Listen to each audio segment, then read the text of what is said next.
day, viewers, listeners around the world. You're welcome to this beautiful Friday morning. This is Shanghai Story Media News Echoes, and today's program is titled World Affairs. World Affairs for our global audience, Friday, the 14th August 2023. You're welcome wherever you're watching us. We give updates, we give you news as it affects our living, our existence, and it's up to you to decide. My name is Godwin Iweajunwa, and I'm reaching out from Milan, Italy. Joining me from the other end of the world is my coordinator and colleague, Sir George Chukwu from Toronto, Canada. Sir George, good morning. Good morning, Mac Godwin, and good morning from viewers around the world. Thank you for joining us this morning. It's going to be an interesting episode, so stay tuned. It's going to be an interesting episode. George, you're sounding calm, you're sounding cool upon what is going on there in your place. One of the news headlines this morning, as of yesterday, is the Canadian Prime Minister Justin Trudeau and the wife Sophia split after 18 years. George, with that news, I know your friends. What do you say? Just a little. Well, our prayers are with the Prime Minister and his wife. Marriage is a divine institution, and so basically we are praying that all it will be well with them, even if there is some sort of mutual agreement for separation, that they will come to terms and stay together for the sake of the nation and the sake of the children and the sake of the institution of marriage. So we hope that they will come to a common level of understanding that will be profitable to both parties. So that's what we are hoping. So we're praying for them. Thank you very much. That's a good one. We're praying for them. George, some headline before we go into the main discourse for today is the Niger crisis. Niger, the northern side of Nigeria, right there outside the central of Africa. As of this morning, yesterday night till this morning, the president-elect Tinubu dispatched some negotiators, the former president Abdulsalam Abubakar, Sultan of Sokoto, former ambassador Kingibe, as ambassadors to go and negotiate with the coup plotters in Niger, right there in Niamey, and we are still watching the negotiations and what they are saying, if they will come to a truce. Also on the headline is that U.S. ordered evacuation of some of its embassy staff and families from the Niger. Some embassies are actually recalling their staff. And we also saw a video of the Niger people burning the French embassy down. Also there on the news, as of this morning, Trump pleads not guilty to federal charges that he tried to overturn 2020 U.S. election. He pleads not guilty. The early front runner of that 2024 Republican presidential primary, Trump, is saying that he did nothing. So he's pleading not guilty to that whole incident. Again, in the news is we're talking of this ministerial list of President Tinubu. So as of this morning, 19 more names were added to the ministerial nominees, and we see a lot of former governors in that list. The list will eventually come to 47 persons for the ministerial position. Yes, also important to say this, Nigerian Labour Congress threatens, they've suspended the strike for now, but they threaten federal government that they will continue if federal government doesn't withdraw the lawsuits that is on them. And finally, from the sports angle, the Tigress, that's Nigerian female basketballers, overpowered Rwandan female basketballer to reach their final stage in the ongoing Afro Basketball Championship. And we're happy to say congratulations to the Tigress. So these are the news headline for today. George, what do you say? What is anyone you want to pick on? Before you also go on, let's welcome our coordinator, and brother and friend, Dr. Godwin Ibe. Dr. Godwin Ibe, you're welcome to this beautiful Friday broadcast. SSM. Thank you so much. Thank you so much. Greet everyone. Thank you, viewers, for tuning in. Good Hopefully, morning. we'll have a great conversation today. Yes. Very well. Yes, Dr. Sajod, do you have anything on the headlines? Anything? Well, number one is, DOJ. Trump was arraigned yesterday on charges of what happened in January 6th, and he pleaded not guilty. It's been a very interesting one indeed, and so the court will take his cause until the end. And but when it comes to the discussion of the president or the leader of ECOWAS, sending some delegations to Niger Republic to talk to the military men that took over the government. It is interesting indeed, and we're seeing the rising of a lot of military juntas and wanting to take over the government. But it's okay, very I interesting. won't want you to exhaust your take when we go Okay, yeah, let's just leave that alone for now. Yes, but that's Congratulations to the Nigerian Tigress. We want to say congratulations to them right now. So I know we're happy. It's good news. Yes. It's sort of a good news in light of all the bad things that are happening in our country. So so we thank God for that. Very true. Very true. Good, Dr. Godwin Ibe, I don't know if you had me say all the headlines as of this morning. If there's anything you want to pick on any of it, we talked about the headline talks about Tinubu, the president select, sending envoys to Libya and to the Niger crisis. Niger. And now we don't know what the conclusions are. We don't know what the agreements are. Then we also talked about U.S. ordering evacuation of its staff, and a lot of embassies also following suit, closing up their embassies because of the fracas going on. We talked about Trump also pleading not guilty to the federal charges that he tried to overturn 2020 the U.S. election. Also on the headlines is as of this morning we have 19 more ministerial nominees on the Tinubu's ministerial post, and we see so many governors, old governors, joining that list. And we talked about Canadian Prime Minister Justin Trudeau and the wife splitting. Not too good news. We also talked about the NLC strike that has been called off for now, but threatens to continue if the federal government doesn't withdraw a lawsuit that they put against them. Is there anything you want to pick on all of this? Anyone you want to? Yes, I think when we get to each of those individual, there's a lot to talk about. I think when we get to each of those individual sections, I'd like.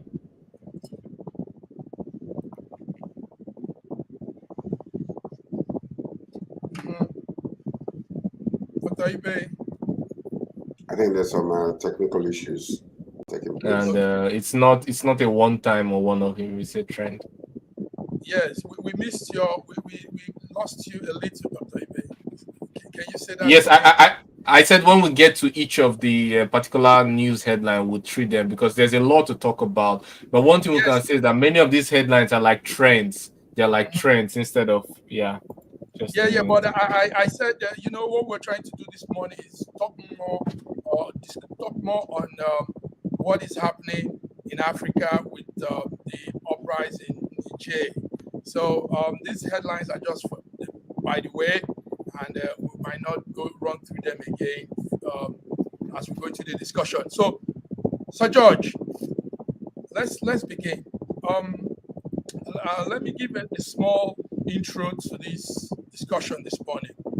The interaction between democracy and the military has a major repercussion in terms of influencing nations' political landscape. Africa now, in particular, Africa we're talking about. Africa has witnessed a complicated and also dynamic interplay between forces, degree of success in some way and difficulties also. So democracy has been successful in some places and has been difficult in some places. So this program, what I want us to do is to examine Africa's road towards democracy, democratic processes. Also looking at what we call what I would call a shift from what we've always known to what we're seeing now. Take note also that some countries have had democracy work for them to an extent. They say Ghana has a level of good governance when it's measured with other African countries. Botswana also has been proven to have democracy working for it. But we have many other countries in Africa that are not facing a lot of challenges when it comes to democracy. Mali, Burkina Faso are under military rule, and now Niger has joined. So we want to look at all these drawbacks, all these situations, and look how you see we don't necessarily need to be politically correct, George. I want us to speak from our hearts and let's analyze this thing. And I want to thank the LinkedIn user that that is following us and has put a statement there. He says, "Yes, I think it is that cannot go. Unfortunately, it's completely mismanaged 99% of the time. Just look at what happened to the rule of law in South Africa. It's a disgrace and a travesty. Black leadership there practice racism on a daily basis." Okay, thank you. Whoever you are, you didn't state your name, but that's your comment, and I think it's a good one. George, so let me hear from you. How do we? What's happening? Could you please check your mic? Master? Can you hear me? Yes. Yeah, we can hear you actually. I think it's the fan that is causing the issue. There's a background noise. Yeah. Windy noise. Anyway, listen, you're sending delegation to ECOWAS, to Niger Republic.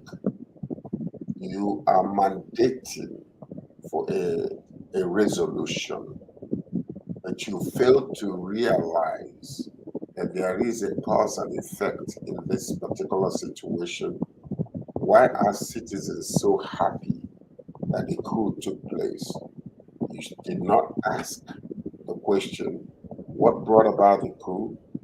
What is it that happened to make the people to actually jump up and down and rejoicing over the fact that the government has been toppled? See, when you do that and call it democracy, we are trying to maintain democracy, you are slapping your face on the face, because if you're not careful, that particular situation that is taking place there might happen in your own land if you're not very, very careful. So it's almost like, like a medical doctor, Dr. Godwin is here. Somebody is trying to, take care of the symptoms rather than going to the root cause of the problem. If you don't solve the root cause of the problem will, revolve again and come back alive. So now they are talking about democracy because they want to please the Western world. That's all that it is. But they don't want to solve the problem of the people. Now, these people, they have been suffering for decades under the leadership of this particular government and the president. So now what I will say is, okay, what is your problem? What brought about this? Why did you do the coup? And then they will list the reasons why they did the coup and the reasons what happened and what the government was doing wrong. Why you are seeing a lot of coup take place in Africa is not because of power hungry.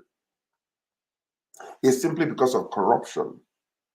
In the past, that they could do things and get away with it. But because of the modern technology, everything is out in the open.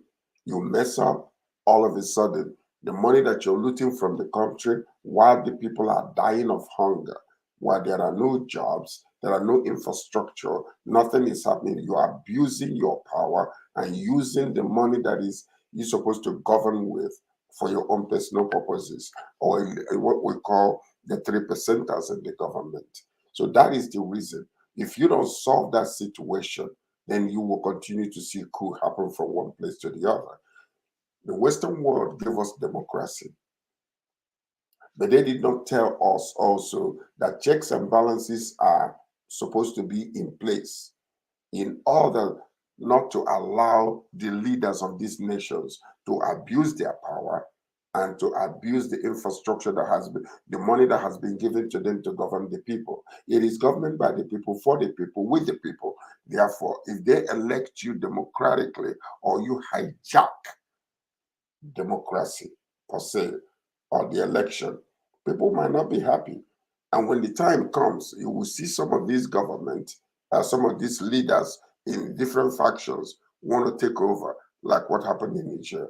So to send delegation over there because you want to please the Western world and handed you over democracy. You're talking about democracy. There are many types of coup d'etat. You can have an economic coup d'etat. You can have a political coup d'etat like what happened in Nigeria.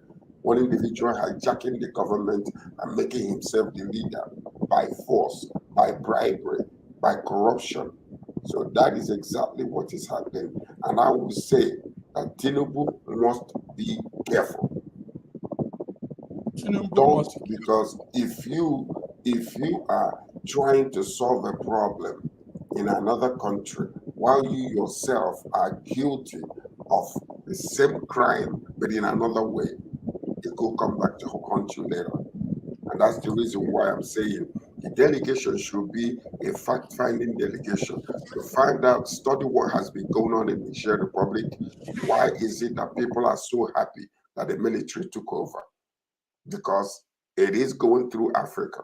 One was just aborted in Sierra Leone recently. And I can tell you one thing, and one of the reasons why this is happening is because of social media. Everybody knows what's going on right now. What happened in January 6th in the United States, Brazil did the same thing because they're watching. And now people are finding whether the solution is diplomatic solution or political solution or hijacking the government or putting them, backing them against the wall to by force. It is happening. So every country and every government must be careful. When they elect you to be in the government, make sure that you obey the rule of law, no corruption. Ghana is the way it is today because Rawlings put the fear of God in them when he killed all their leaders because of corruption. That's what you're seeing all over. We don't want that to happen. Therefore, what we want to do is to go to the root cause of these problems and solve the issue. Look at what is happening in Nigeria. These people are Okay, saying that they're going to be we'll come. striking. We'll come to you again, George. George, there's so much to talk about. International, as of yesterday, Thursday, international pressure mounted on the coup leaders in Niger. America's, they will put their mouth in it. The United States Secretary of State Anthony Blinken offered some support for the regional bloc of ECOWAS. ECOWAS, he's offering support to ECOWAS, though he did not specify how that support will come. But he told reporters in New York yesterday that US believes the bloc needs to put more effort to restate back the toppled president Mohamed Bouazizi. And he said they are in America will probably give support. But there are some salient points we need to check on this now, George and Godwin. Number one is ECOWAS invasion of Niger Republic is simply going to be a war between Nigeria and Niger. That's what it is in proxy. It's going to be a war between Nigeria and Niger in proxy. And Russia and the Wagner Group have come in support of the Niger Republic, and that means that there will have to be some amount of some real behind the scene thing going on. So the fact remains that Nigeria is a border town to Nigeria has some states that are border town to Niger, Sokoto, Zamfara, Katsina, Jigawa, and Yobe, and this would directly affect them when, if any, war breaks out in this whole issue. Also, let's take note that this whole thing, like America is trying to say, America has a base in Niger. French has a base in Niger, and the Niger Republic now has refused to allow those operations to be going on. The American base, and in fact, as of yesterday, some of the activities were shut down because the Nigerians are really not in support of their presence in the country again. So I think we should be very careful. This is a very delicate time for ECOWAS that is chaired by an excellent President Tinubu of Nigeria. And a lot of things might spring up from these actions. So Godwin, what will you say on this? The Saudis are begging that they should really resolve things with negotiation. Godwin, what is your take on this whole thing? It's critical, it's serious, it's delicate. Go ahead, Godwin.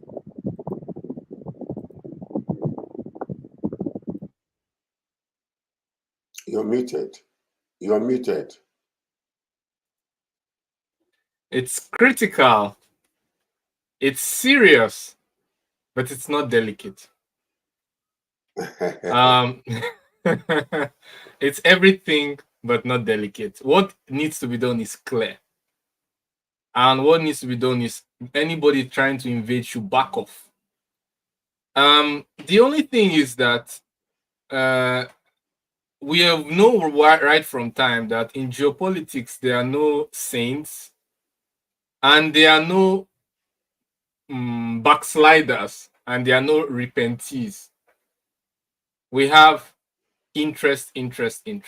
When the West invaded Iraq, Afghanistan, illegally occupying Syria, the East, Russia has had its own fear of geopolitics, Georgia, yes, South Ossetia, Abkhazia, other conflicts around the world. We can see that geopolitical powers have their tactical and strategic interests, and this does not respect international law, or to some extent, because when there's a conflict between international law and national law will always supersede, except that country has outsourced its security, like NATO, or to NATO. Like, for example, it has a hierarchy of order. For example, Europe cannot go against American interests, irrespective of anything, because NATO is the guarantor of their security. And so when a country is sovereign, means that it has security first and foremost, because the idea that you're destroying your economic deals, why go to war? You're destroying your economic deals, you're getting sanctions. It's all a farce. You cannot make any economic deal without security. In fact, nobody will consider your deal serious if you cannot guarantee your security. I give you an example. You want to buy grain from Russia, but Russia cannot guarantee that the grain will be delivered to you. Are you serious? Which insurance company is going to insure you? Without having a guarantor of your security, you can make anything on paper. It will not go because they will just block it at sea or any other stumbling block. So a fight for security is first and foremost. You need that security to guarantee peace and free economic marketplace agreements. And what we are seeing is more of East-West conflict and taking on the world stage. Sir George said something about checks and balances. There were no checks and balances. What was happening was that it was a unipolar world, and it was guaranteed by an advantage which for quite a while the West enjoyed, or rather United States particularly enjoyed, and that's the power of the dollar. It's really powerful. It's a real tool if used in the right direction, brings a lot of benefits. So you could fund 700 military bases outside the country. You could sponsor uprisings. You could sponsor wars. Just print more money. But then when you have BRICS coming up, countries now saying, okay, we're going to conduct trade in our national currencies. Then all of a sudden, you understand that there's now a significant cost in printing money. When you keep on printing money, now if there's inflation, you can see the Fed raising base points and raising and raising and raising. And inflation, even the countries that were shielded from inflation naturally, traditionally, are no more shielded. Europe skyrocket, United States the same. Because that power, that weapon can no more be wielded as the way it is. Now, why did I say it's not delicate? It is clear that this is another case of invasion. Why a military coup is bad in its as from the word, but we understand that their interest. But what is the most important interest is the interest of the people. Because just like Ukraine are cannon fodder in this war, because the people, they are the ones suffering the most, they're the ones losing the most. It's their land is suffering the most, their citizens are suffering the most. The people that always suffer the most in any war are the inhabitants. Now, what do these people want? The Niger people want? They really wanted the president out. So if we go by that, then we should just quit the hypocrisy, shut up our mouth and accept their fate, because they are happy with the turn of the events. Dr. Godwin, you have a lot to say today on this issue. So let's not exhaust everything once on this line. We have a few minutes to go on the break. But we want to thank the viewers. There are viewers online and they are putting out comments. Susai Desmond Yagba says there is a paradigm shift caused by poor leadership. The people are rejoicing for the military takeover because it's not working. What does that tell us? He asks. The people want hope, and everybody, either in democracy, a democratic agbada, or a military kaki, that offers that hope will win the people. Now, Desmond is aligning with the two of you now, Godwin and George.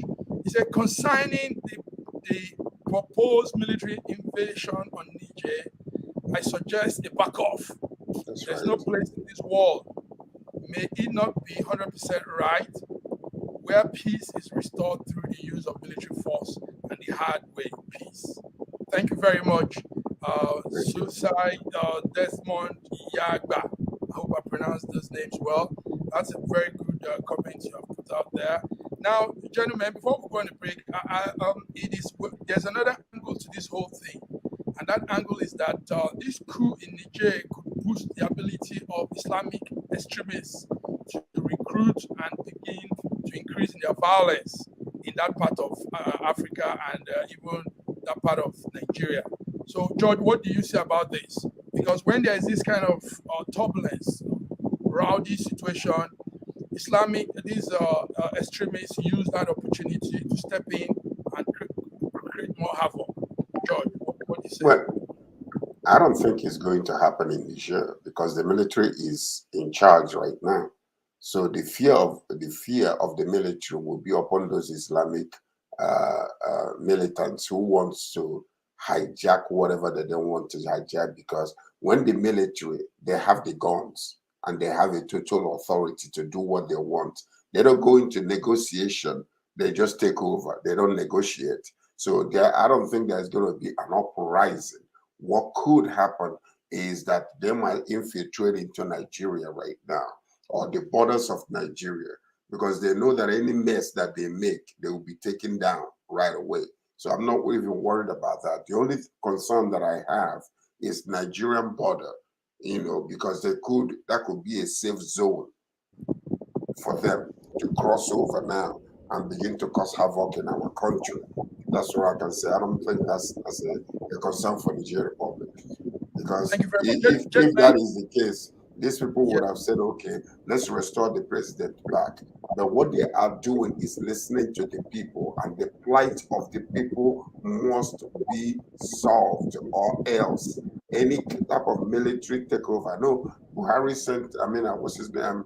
Tinubu sent some delegates to Morocco. Was it Morocco? Or two other countries, Algeria, who are supporting this coup and saying if there's any military invasion in Niger, that they will support the military men in Niger to make sure that that does not take. So you're looking at what you call inter-Africa type of mess that is about to erupt unless these people back off.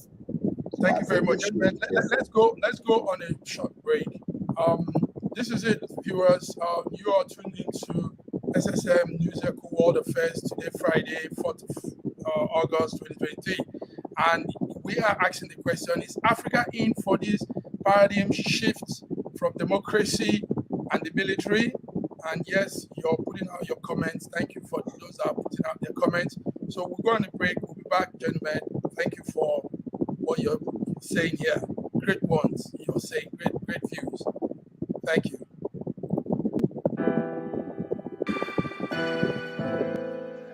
Schengen Story magazine is an African international bi-monthly magazine based in Milan, Italy, and founded in 2016. The publication focuses on personalities, fashion, style, entrepreneurship, and culture for Africans. Though articles on food, movies, fitness, music, travel, sports, technology, and books are also featured. Our lives full of best stories. A lot can happen in a month. Expand your mind, change your world.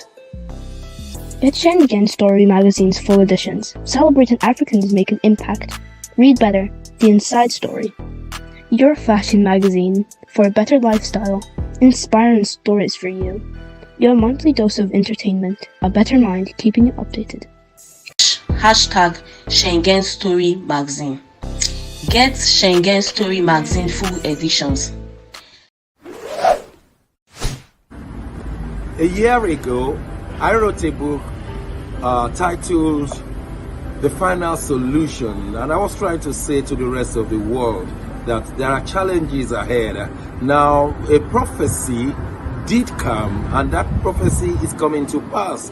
But I'm telling you, the final solution has been found many years ago in the Bible, because the Bible simply says righteousness exalts a nation and sin is a reproach to the people. So I want you to know that we can get solutions to problems in Ukraine, in Russia, in Nigeria, indeed all parts of the world. We need that solution, and the solution is straightforward. Please get a copy of my book. It's the Final Solution by Bishop Shegun Johnson, and you can find it in Kindle, in Amazon. Just type Bishop Shegun Johnson, The Final Solution. It's very, very small book you can read within 2 hours, but it contains the final solution. Do get a copy. Not getting it is doing disservice to humanity. Don't forget The Final Solution.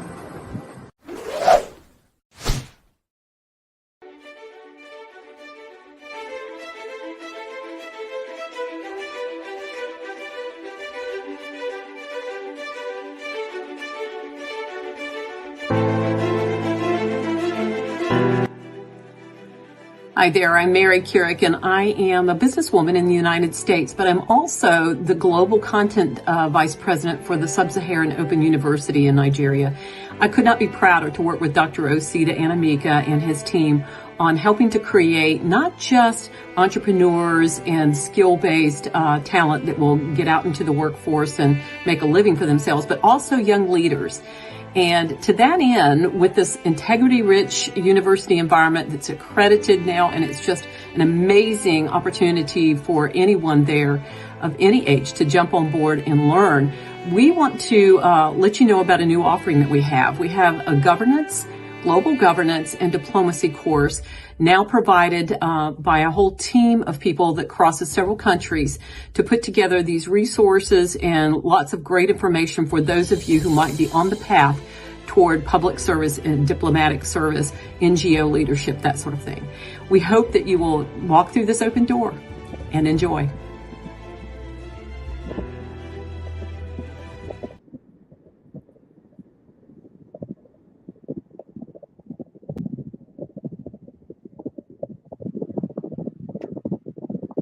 Yes, viewers, you're back to our program, SSM News Echo World Affairs today, Friday.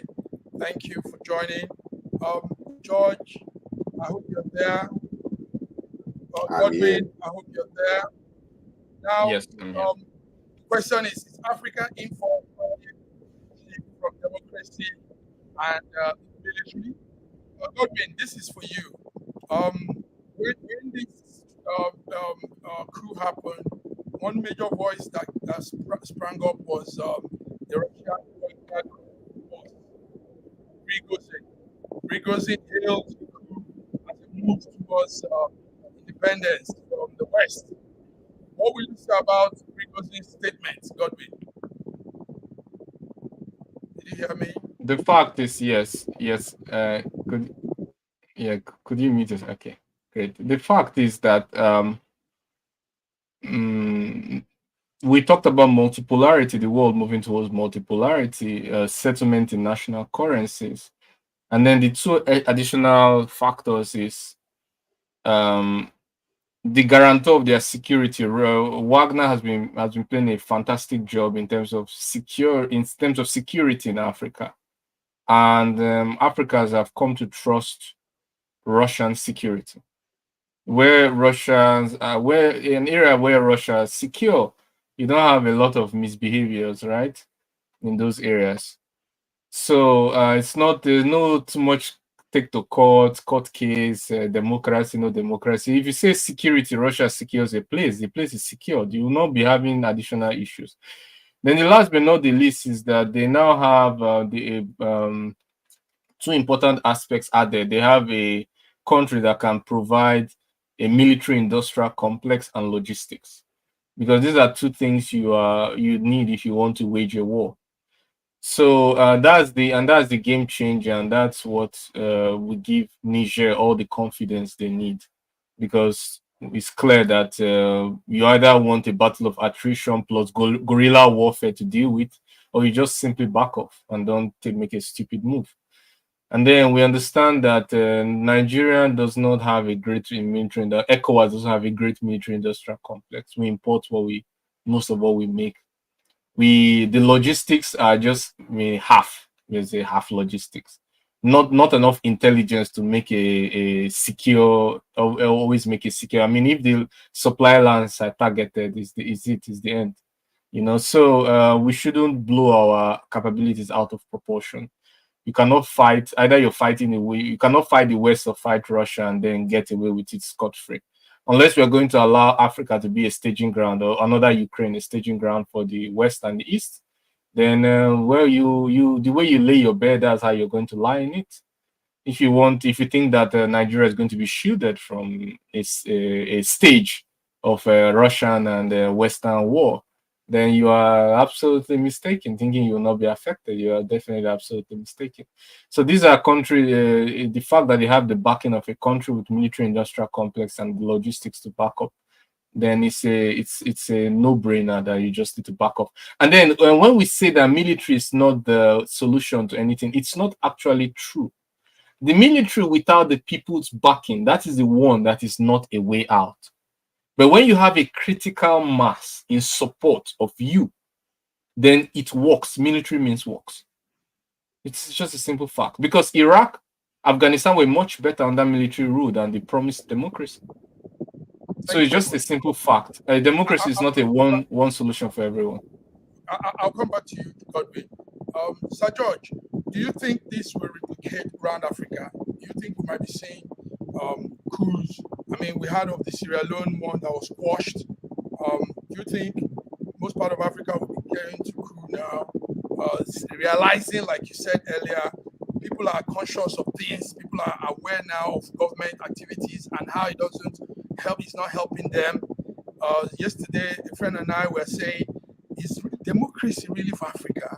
And we were arguing on is that democracy has not really helped, like you all have said too. It has not helped a large number of people in Africa. It has only helped like a 5% number of people, for their own selfish gain. So why are we following something that is not beneficial to us? Why are we following because we're trying to be politically correct, or we're trying to be like every other country? The West have democracy working for them because a number of them are disciplined. A large number of them understand how to do things. A large number of them follow through with rules of law. But it's not working for us in Africa. So, George, what do you think? Will coup become a norm from now on in Africa?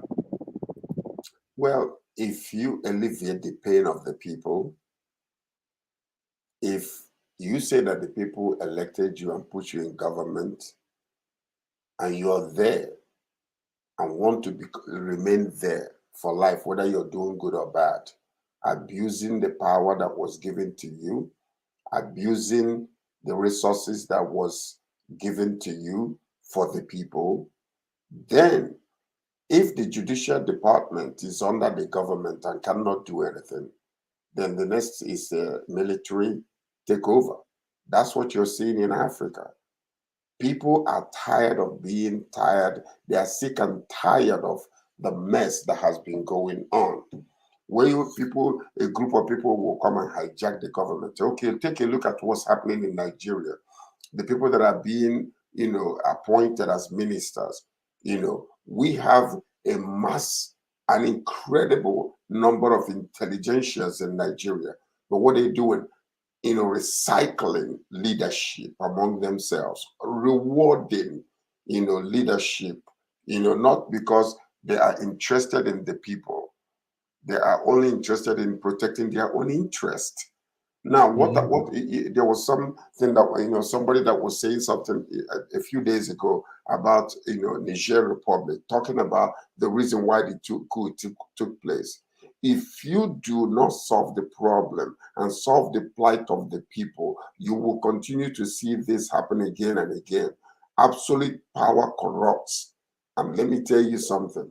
If they don't go, if Africa will not take a step backwards and say, okay, we want democracy, but also we need checks and balances. We need somebody who is going to say, thus far, no further. Stop this mess you're doing or else. That's what you will be seeing. Because what you're seeing is people, they get in power, they do whatever they want, the way they want it, whenever they want it, reward those that they want to reward, and they leave the people that they have been sent to govern. It is happening because of that. Democracy can become the best way of governing. But there are other things that follow democracy, like Dr. Godwin was saying, that it is not good for every nation. Iraq was good because Iraq was peaceful. Yes, George, it's not working for Africa, basically. It's working for Ghana. We can pinpoint countries it's working for in Africa, like we talked of Ghana, we talked of Botswana. I mean, Africa has about 50-something countries. I mean, if just 2 or 3 countries are enjoying the benefit of democracy, what's the essence out of the number? So, before I go further, before I come to Godwin, let's read Sasu's Desmond's statement again. Yagba, he says, to add to the above comment he said earlier, ECOWAS needs a new playbook in handling such situations. Whatever decisions taken will either tame or maim the current tension surrounding this matter. Any wrong move will leave us all in regrets. Wow. I am 100% in agreement with this young man. Thank you so very much. Yes. So Godwin, Desmond has said a strong one there. Godwin, do you see there's something I'm noticing, and that is, it looks as if the ECOWAS that used to be a strong organization for Africa, mostly the west of Africa, is losing its prominence, is losing its power, and maybe it's because of the man that is there. What do you see on this? No, let's not pinpoint. No, I don't agree with the man that is there. When you talk about power over who, and what is the leverage that gives you this power? Power over who? Over the Western Africa. Okay, what does Western Africa have? And what is the leverage that you're the government? But do you have leverage over other countries? Can you negotiate good deals? Can you even negotiate import of goods into West Africa based on ECOWAS? Can you fight for your interest based on ECOWAS? You can't. So leverage over who? What's the leverage and over what power over who? So though let's not there's never been it's like EU now. EU can negotiate security deal, can negotiate economic deals, right? Same thing, NAFTA deal. Not America, everyone can negotiate. When you have a strong you can negotiate and say, oh, Africa says no, ECOWAS says yes, ECOWAS says no. So let's not overblow this. There's never been any power. It's not the free movement to Benin Republic and Togo that gives us global prominence. Sorry if I don't underestimate. I love Benin Republic. I love Togo. I've been there, by the way. Now we don't have what it takes to wage war without support. We don't have the military industrial complex, like I said. We don't have the logistics, like I said, and then we also have problems because we don't produce all the necessities we need for life. Russia produces all the necessities they need for life, and when I mean necessities, I mean fertilizer, grains, food. Have food security.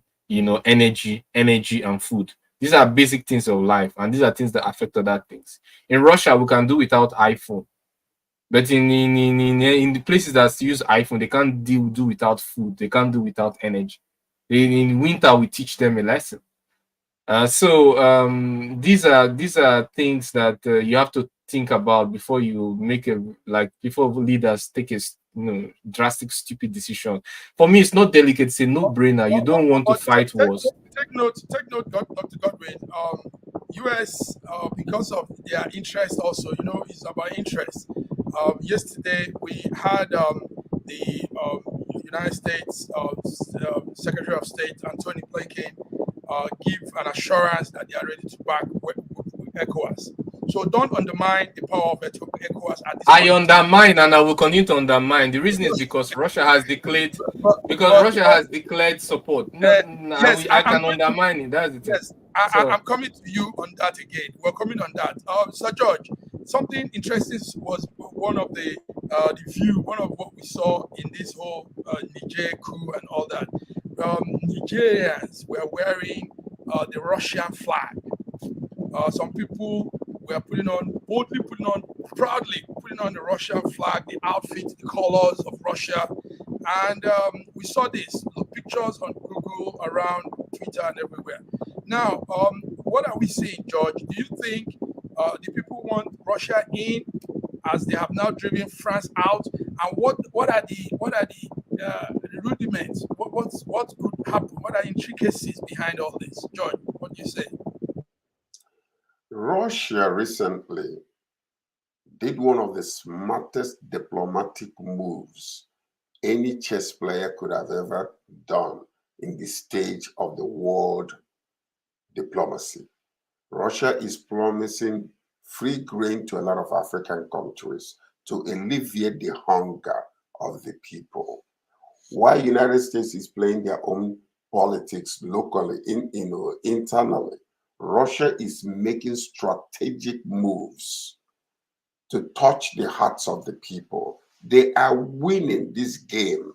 I am telling you, if care is not taken, people will clamor and go after the type of leadership or help that America has been offering to a lot of countries.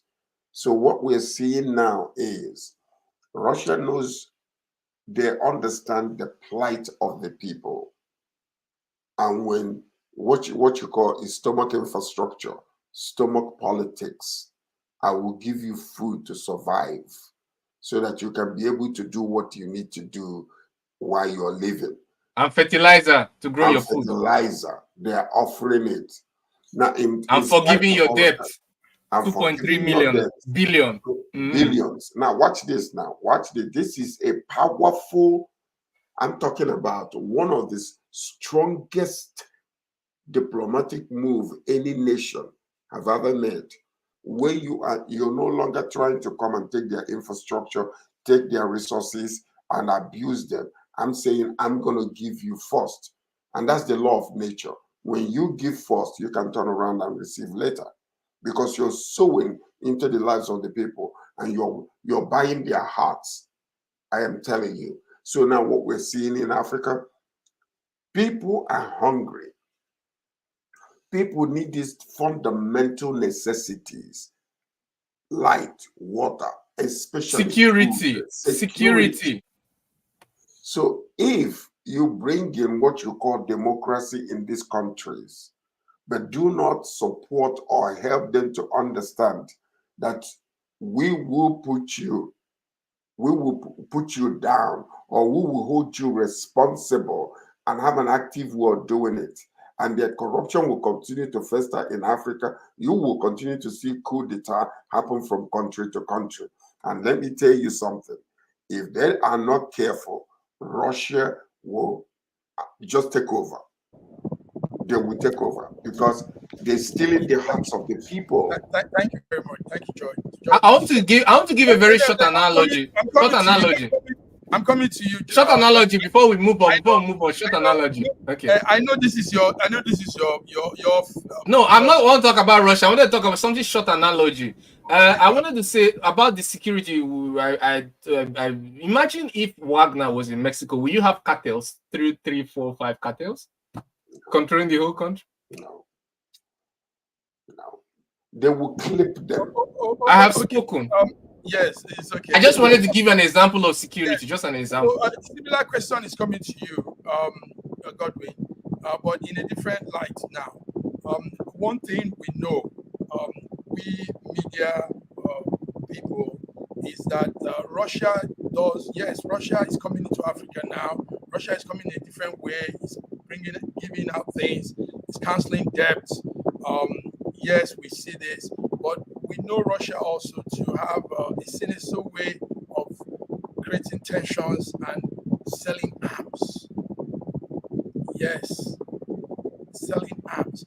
Now, if Russia is coming to this part of Africa that it has been known to be very volatile when it comes to extremism, when it comes to terrorism and all these very abnormal human ways of doing things, don't you think we're going to be having more encounters with extremism, because arms, guns, armories, and all these things might be very open in that angle? Number one, that's number one question for you, Dr.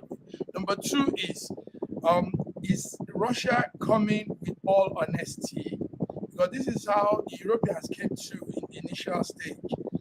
Show a little bit of love, and the next minute they now begin to dictate and want to have control and take all the oil, all the minerals, everything they see.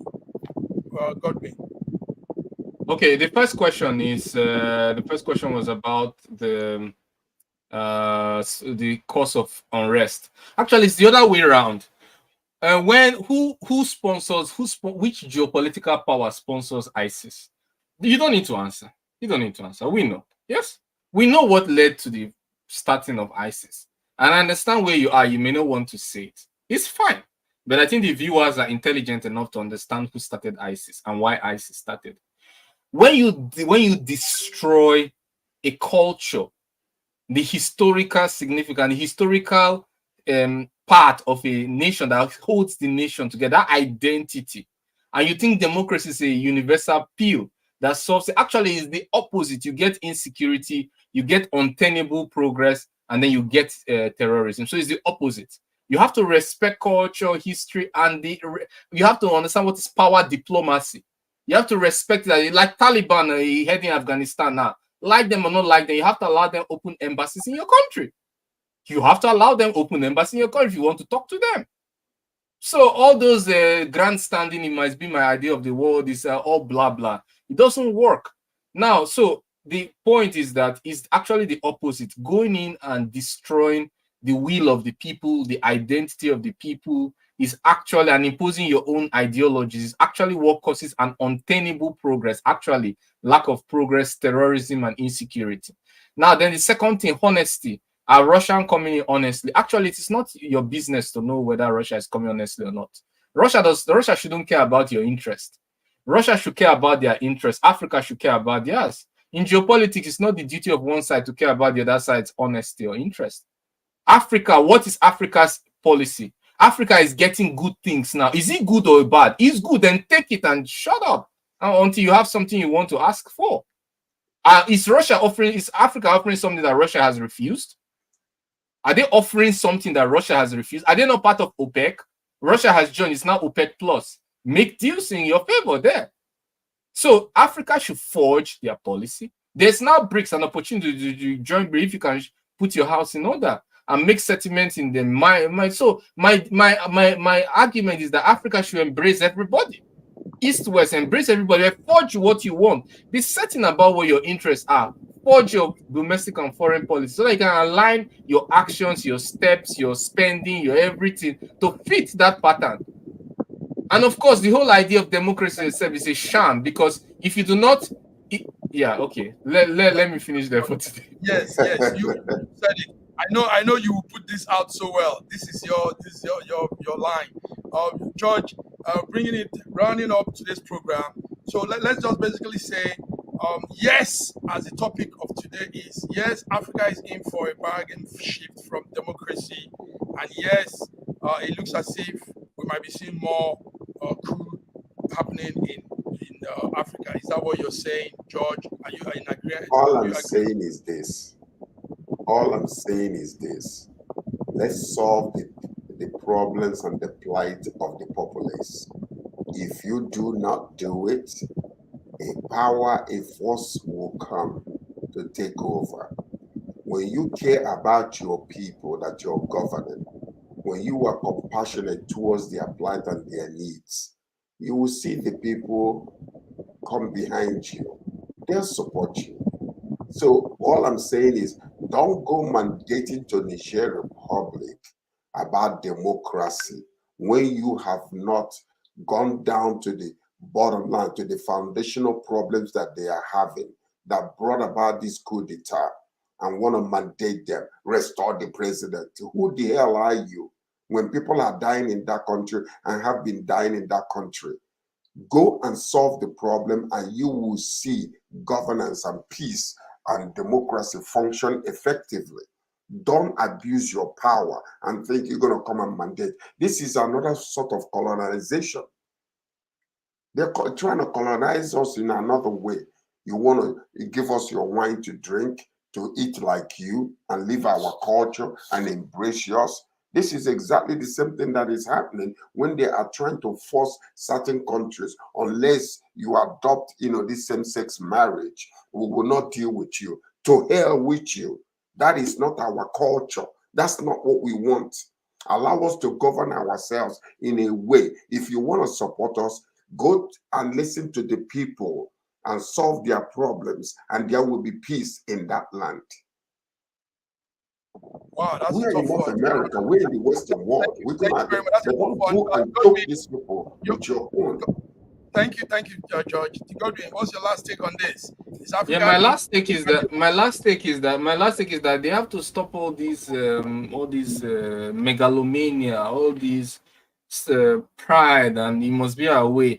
Because the truth is that the West usually gets a better deal before there's an uprising.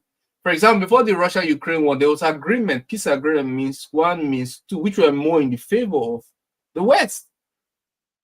There's always that deal. France had a better deal. They were getting uranium to power their nuclear reactors, and their French were there getting free military base. They always have a better deal until they become beyond control and want to exert everything, like we call all the shots. You have no say, and then something happens. Thank you. Man, listen, you guys said it. The viewers were following, and thank you all, viewers listening, watching. Godwin Ibe from Russia, Sir George Chuku from Toronto, Canada. I want to thank you guys for coming to News Echo Global World Affairs today, Friday, 4th of August 2023. We'll be back on Wednesday. A lot of things are happening. We're following the story. We're looking at all the negotiations, all engagements they're having. As at this morning, we're still waiting to know what the resolution is. Those that were sent to discuss with the coup plotters in Niger. So thank you all, viewers. Till we come your way next week. My name is Godwin Iweajuwan. Sign out. Bye-bye.